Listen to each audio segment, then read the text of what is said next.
Shalom à tous et à toutes. Bienvenue dans cette nouvelle perle de Rabbi Yaakov Abechasera.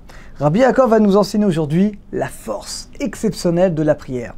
Alors on sait d'abord qu'on a trois parties dans notre âme, Nefesh, Ruach, Neshama. On sait que le Nefesh est dans le foie, le Ruach est dans le cœur et la Neshama est dans la tête, comme c'est écrit dans Shulchan Aruch, dans le Loa des Tefilin. Pourquoi on met les Tefilin sur la tête? Pour soumettre notre Neshama qui est dans la tête, comme ça dit le Shulchan Aruch. Eh bien, nous dit Rabbi Yaakov, c'est pour ça qu'on a trois prières. Shacharit le matin, Mincha l'après-midi, Arvit le soir. Chaque prière va correspondre à une partie de notre âme. Le matin, on va réparer la Neshama, c'est le niveau le plus élevé, c'est pour ça que c'est la prière la plus longue. Elle a une influence qui est sur toute la journée.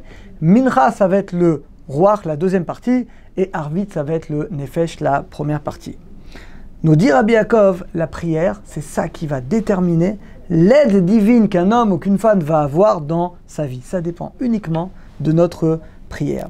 Et là, Rabbi Yaakov va citer une Gemara, la Gemara d'Ombrachot, page 32b. La Gemara dit que la prière est plus grande que les Maasim Tovim, que les bonnes actions. Qu'est-ce qui est plus grand, la Tzedaka ou la Tfila? La Gemara dit que c'est la prière. Et quelle preuve va donner la Gemara? Moshe Rabbeinu. Moshe Rabbeinu, tu n'as pas quelqu'un qui a plus de mérite que lui. Tu n'as pas quelqu'un qui a plus de Maasim Tovim, de bonnes actions que lui. Il nous a transmis la Torah. Il s'est annulé toute sa vie que pour nous. Et pourtant, il a été exaucé pas par le mérite de toutes ses bonnes actions, mais par le mérite de la prière. Comme on voit après la faute du veau d'or, et tellement de fois, c'est par le mérite de la prière qu'il a réussi à annuler des décrets, des mauvais décrets contre le peuple d'Israël. Et tout ce qu'il a obtenu, c'est par le mérite de la prière. Donc on voit, la Gemara le dit que la prière, c'est plus grand que les bonnes actions.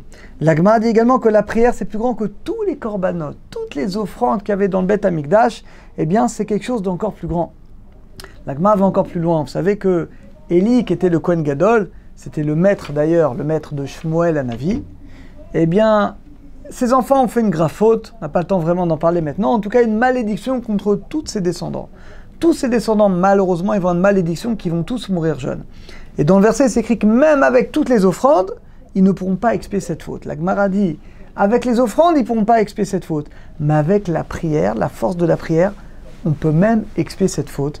Et il y a un grand Amora qui priait très longtemps, et bien qu'il descendait d'Élie à Cohen, il a vécu très longtemps par le mérite de la prière. Donc on voit la force de la prière qui peut annuler tous les mauvais décrets et qui a la force de prolonger la vie d'un homme. D'ailleurs, dit Rabbi Yaakov, il dit que Tfila, ça vient de quoi? Ça vient de Tafel. C'est quoi Tafel?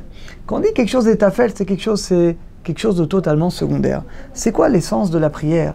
Tfila, c'est Tafel. C'est de comprendre que nous, on est totalement secondaire. Devant qui? Devant le maître du monde. C'est quoi une vraie prière? La vraie Tfila, c'est qu'on a conscience que toutes nos forces, toutes nos réussites, tout ce qu'on fait, c'est Tafel. C'est totalement secondaire. C'est annulé vis-à-vis du maître du monde. Ça, concrètement, toutes mes réussites, ça vient pas de moi. Ce que je fais, c'est une ishladout, c'est un effort. Les réussites viennent d'Akadosh Baruch Hu. Les échecs également viennent de mes erreurs. Et ça vient aussi d'Akadosh Baruch Hu.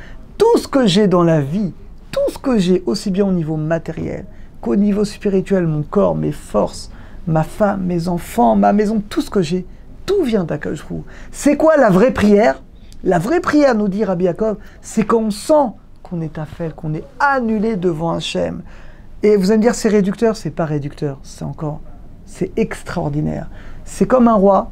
Toi, tu es le Premier ministre. Est-ce que le Premier ministre, il se sent réduit? Non, il est le Premier ministre. Il sait qu'il a le roi, bien entendu, c'est lui qui l'a nommé. Eh bien, c'est pareil. On est des Premiers ministres. Mais le Premier ministre, il comprend qu'il est annulé devant le roi. C'est le roi qui l'a nommé. Et c'est le roi qui peut tout lui enlever. Eh bien, c'est ça.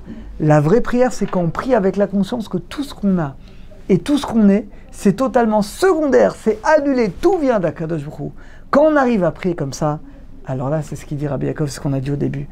Quand on arrive à faire une prière vraie, eh bien, c'est ça qui va déterminer toute l'aide divine qu'on va avoir dans la vie, tous les jours et toute notre vie. Alors qu'on ait le mérite de prier en sentant qu'on est toujours tafel, qu'on a annulé, qu'on est secondaire vis-à-vis d'Akadosh Baruch Hu, que tout vient de lui.